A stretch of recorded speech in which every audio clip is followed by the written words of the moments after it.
भाजी वगैरे सगळं वाढलंय, भाजीपाला वगैरे जे घ्यायला जातात ते परवडतं, हे परवडते? आता महागाई वाढली तसं पगार पण वाढलाच आहे ना. वाढलाय का पगार? वाढले ना, इन्कम आहेत ना, इन्कम आहेत ना, घरातल्यांचे पगार वाढलेत? वाढलेत ना. आता ज्याला पहिलं काय काय लोकांना पहिला 5,000 पगार होते, आता त्याला 25,000 पगार आहे. आता हे मोदी सरकार दोष देतात आहे. मोदी सरकारने काय केलं, सगळं चांगलंच केलं ना. महागाई वाढली ते बोलतात आहे, इन्कम वाढले ते बोलत नाही. हा, पहिले आपण मुलाला 1 रुपया द्यायचे, आता आपण मुलाला पाकिट मध्ये 50 रुपये 100 रुपये देतो का नाही? हा, मग ते हिसाबाने चालायचं. काय बोलते, गव्हर्नमेंटला दोष देऊन काय उपयोग नाही. पब्लिकला पण तेच आहे ना, पब्लिक गव्हर्नमेंट सगळे आपल्या हिशोबाने सगळं बरोबरच करते ते.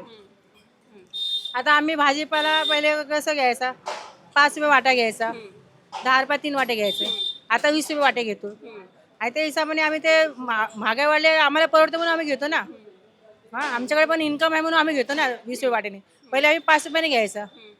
हा, पहिले तांदूळ 3 रुपये, आम्ही लहान असताना तांदूळ 3 रुपये किलो होते, आता 80 रुपये 70 रुपये 80 रुपये किलो आहे. मग आमच्याकडे आहे म्हणून आम्ही घेतो ना, आमच्याकडे पैसे आहे म्हणून आम्ही घेतो, आम्ही पण कमवतो ना.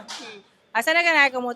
तर सरकार मुंबईत राहायला, इथे फिरायला, बाहेर जायला तेवढा पगार जो आहे मिळतोय तो पुरेसा आहे असं वाटतं का?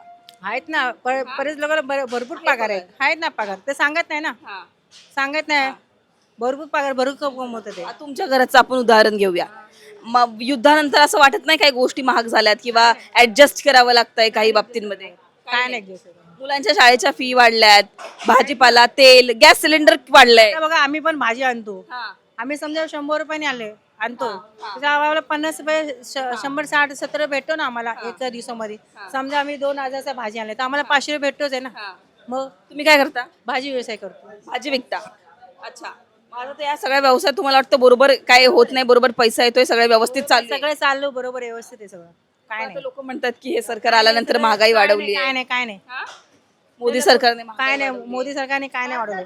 महागाई म्हणजे एवढी मोठी नाहीये. आणि त्या आपण नुसता महागाईचा विचार केला ना, पण पुढचाही आपल्या मुलांचा फ्युचरही त्याच्यामुळे सिक्युअर होऊ शकतो ना. सोयी सुविधा पण खूप चांगल्या केल्या आहेत.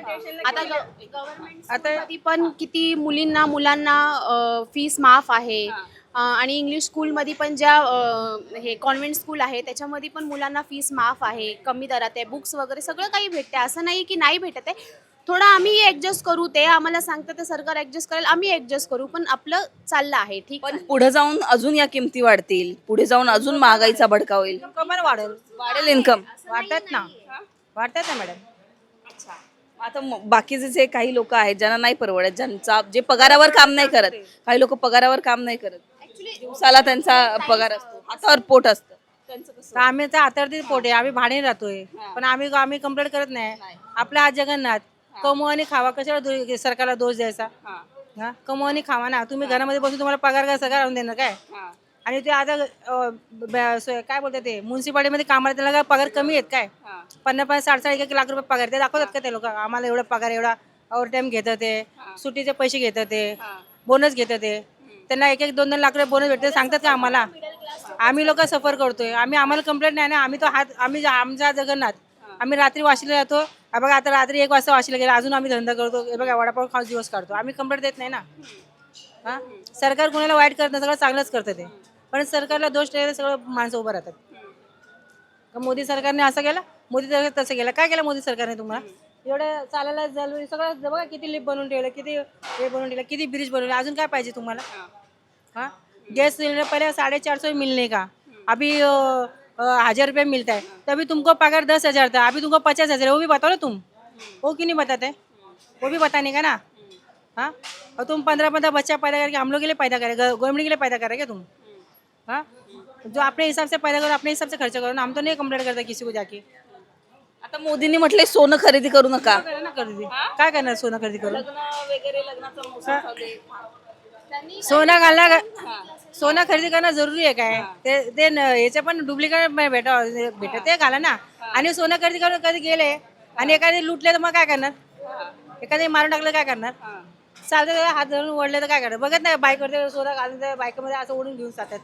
कसं सोनं घालायचं? सोनं घालायला जरुरी आहे काय? असं नियम आहे का सोनं घालायला पाहिजे? असं घ्या, नाही तर नको घ्या ना. मोदी सगळं चांगल्यासाठी बोलला असेल ना.